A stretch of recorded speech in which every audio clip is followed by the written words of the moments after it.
I used to think I held the power of life and death in my hands. That sounds arrogant, I know. But when you are a neurosurgeon at one of London's top hospitals, when you stand over a patient with their skull open, navigating the microscopic pathways of the human brain, you start to believe that science is the only god worth worshipping. I had everything a modern woman is supposed to want. I was 34, at the peak of my career, driving a car that cost more than my parents' house and living in a penthouse overlooking the Thames. I was the poster child for female empowerment. I didn't need anyone. I didn't need myths. I didn't need religion. But there was a secret I kept hidden from everyone, even myself. Every night when I came home from saving lives, I would pour myself a glass of expensive wine, sit on my designer sofa, and feel absolutely nothing. Just a cold, echoing silence. I was saving everyone else, but I was slowly dying inside. I had convinced myself that this numbness was the price of success. I told myself that only weak people needed faith to get through the night. I had facts. I had evidence. I had control. Or so I thought. The crack in my armour didn't come from a tragedy. It came from a patient named Omar. He was a young man, only 22, with an inoperable glioblastoma. Terminal. He knew he was dying. In my line of work, I see fear in people's eyes every single day. Terror, panic, the desperate clawing need to cling to one more day of existence. But Omar was different. He was calm. He had this serene, almost irritating smile. How could he be smiling? I was the doctor. I was the one with the solutions, and I was standing there telling him I couldn't save him. And he looked at me and said, "Doctor, you are doing your best. The result is not in your hands. It belongs to Allah. I am ready to go home." I remember snapping at him. I was angry. I said, "There is no one deciding this but biology and probability. Don't comfort yourself with fairy tales. You are dying because a cell mutated, not because a god willed it." He didn't get angry. He didn't argue. He just reached for a book on his bedside table. A Quran. He handed it to me and said, "You are a woman of science, Dr. Sarah. You demand evidence for everything. So I challenge you, read this. Don't read it as a believer. Read it as a scientist. Find me one mistake. Just one. If it is a fairy tale, it should be full of errors." I took the book just to prove him wrong. I wanted to shatter his peace because I was jealous of it. I wanted to find the error that would prove his religion was just an ancient superstition. Something to make death less scary. That night, I opened the Quran with a red pen in my hand, ready to mark the mistakes. I started reading. I skipped the stories of the prophets. I wasn't interested in history. I was looking for facts. I wanted to find something that contradicted modern medicine. I wanted to find the flat earth, or the sun setting in a muddy spring interpretation that atheists always mocked. I landed on a chapter called Al-Mu'minun. I began reading verses about the development of the human embryo. As a doctor, I had studied embryology for years. I knew the stages by heart: the zygote, the blastocyst, the implantation. It is a precise, microscopic process that humanity only truly understood with the invention of the microscope in the 20th century. And there it was, in a book from the 7th century, described with terrifying accuracy. Then we made the sperm drop into a clinging clot, and we made the clot into a lump of flesh, and we made, from the lump, bones, and we covered the bones with flesh.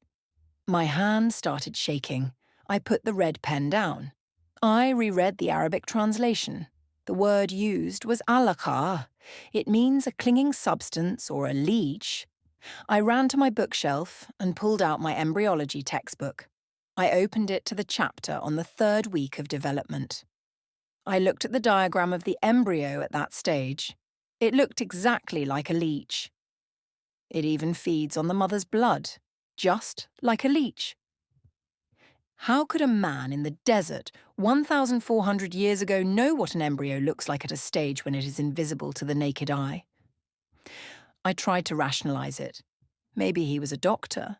No. History says he was illiterate. Maybe he guessed. You don't guess the exact sequence: drop, clinging, clot, chewed lump, bones, then flesh. The Quran said the bones form before they are clothed with muscle. Modern science only confirmed this recently. The cartilage models form before the myoblasts migrate to form muscle. I kept reading, desperate to find a flaw. I read about the mountains acting as pegs to stabilize the earth. Geologists now know that mountains have deep roots, like pegs, that stabilize the tectonic plates. I read about the universe expanding, and the heaven we constructed with strength, and indeed we are its expander. The Big Bang Theory, the expanding universe. Things that weren't discovered until the 1920s. For 3 weeks, I didn't sleep. My scientific arrogance was crumbling. I was looking for a flaw in the book, but the book was exposing the flaws in me. It was telling me that all this complexity, all this design I operated on every day couldn't be an accident. It was like seeing a painting and finally admitting there must be a painter. The breaking point didn't happen in a library. It happened in the scrub room at the hospital. I had just lost a patient on the table. A young girl, a car accident. We did everything right. The surgery was technically perfect, but her heart just stopped. I ripped off my gloves and threw them into the bin. I looked at my hands. They were trembling.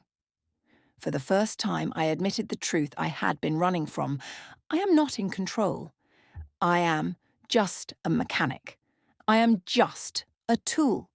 I ran to the on-call room and locked the door. I fell to my knees. I didn't know how to pray. I didn't know the Arabic words. I just put my forehead on the cold hospital floor and whispered, "If you are there, if you are the one who designed these brains I operate on, please take this heaviness from my chest. Guide me." And in that position, with my head lower than my heart, I felt it. It was like a dam broke inside me. Tears. Uncontrollable tears.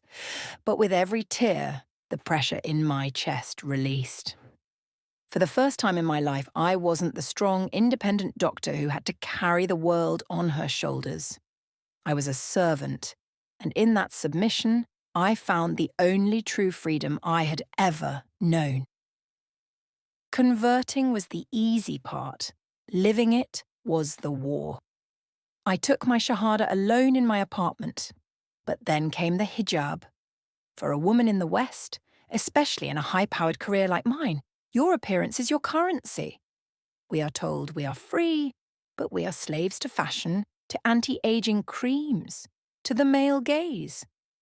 To cover your beauty is seen as social suicide.